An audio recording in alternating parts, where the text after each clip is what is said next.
Introduction. Hello students, can you imagine how cold the earth would be if there were no sun? The sun is the earth's main source of heat.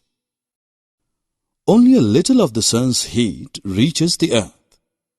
However, this is enough for life to exist on earth. Other sources of heat are fire and electric heater. In this lesson, we will study about heat and its measurements. Objectives. At the end of this lesson, you'll be able to identify hot, cold, and warm bodies, define heat as transfer of energy, differentiate between heat and temperature, explain clinical and laboratory thermometer, the sun, burning fuels, electricity, and mechanical work are sources of heat. Let us perform an experiment. We keep tin or aluminium sheet out under sun and touch after some time. We then place the same tin or aluminium sheet inside the house. Touch the sheet after some time. In the first case, we feel hot, and in the second case, we feel cold. Let us prove through another experiment that sun gives heat. Use a magnifying glass to focus sunlight on a piece of white paper. At the position where the sunlight is focused, the paper becomes hot, starts to turn brown, and soon bursts into flame. Thus, the heat from the sun makes the paper burn.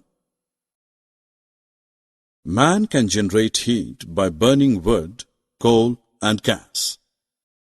Wood, coal, and gas are called fuels. Fuels burn in machine to make them work. A motor car runs by burning fuel. An aeroplane flies by burning fuel. Electricity also gives heat. Man uses electricity to cook the food and to work the machines. Heat can also be produced by rubbing two things together. This is by doing mechanical work. Rub the palms of your hands together. What do you feel? You will feel that it is hot. The ancient man generated fire by rubbing two stones. You must have held both ice and hot cup of coffee. Why is it that in one you feel cold, while in the other it is hot? When heat energy from our body flows out rapidly, we feel very cold. This is the case when we hold ice. Ice on the palm gives a sensation of cold because heat from your body flows out of your body to the ice. With this heat, the ice on your palm melts. When the heat energy flow from outside into our body is rapid and more, we feel very hot. This is the case when we hold cup of coffee. The heat from tea or coffee flows to tea to the hand. Thus, it is the flow of heat energy which determines the cold or hot.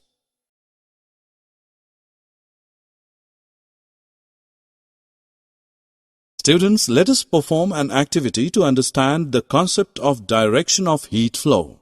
We place a glass of hot milk in a dish with cold water. After some time, milk gets cool and water gets warm. Both milk and water come to lie at the same temperature. Direction of the flow of heat is from hot to cold. Now we will learn the concept of temperature. Temperature is the measurement of hotness or coldness of an object. We say that water from fridge is cold and milk is hot. How much cold is water? Is it cooler than ice? How much hot is milk? Is it hotter than boiling water? Obviously, for this we need a measure to know about coldness and hotness of a body.